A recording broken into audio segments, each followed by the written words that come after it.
and that kind of person na nang-o-oppress ng tao, lalo na ng mga kababaihan, ng mga nanay, ng mga naging anak niya, ng mga batang inosente, hindi niya deserve ma-provoke.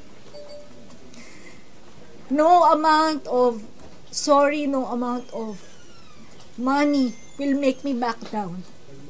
Nothing will make us back down. We deserve to be vindicated. My court order, gentleman's agreement pa rin.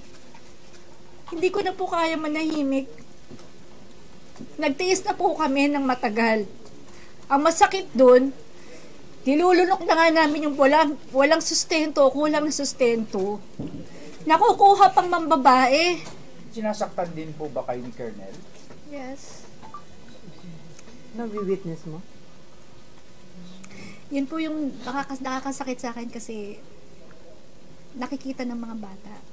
So, maaaring inosente sigurong tingnan na itulak, natulak, hindi sinasadyang tinulak. Pero kasi po, buntis ako eh. Buntis ako, tinulak po ako. Akala ko makukunan ako, kaya nagpa-protection order ako. Mga senador, mga kongresista po, mga ma'am, mga sir, nakikiusap po kami. Huwag niyo pong i-promote yung taong yan. It doesn't deserve it. Nakikita ko pong sinasaktan niya yung kuya ko. Pero ka never naman na sinaktan. Sinaktan niya din po kami ng little brother ko dati. Malapit ka lang. I don't really want to remember any of it, but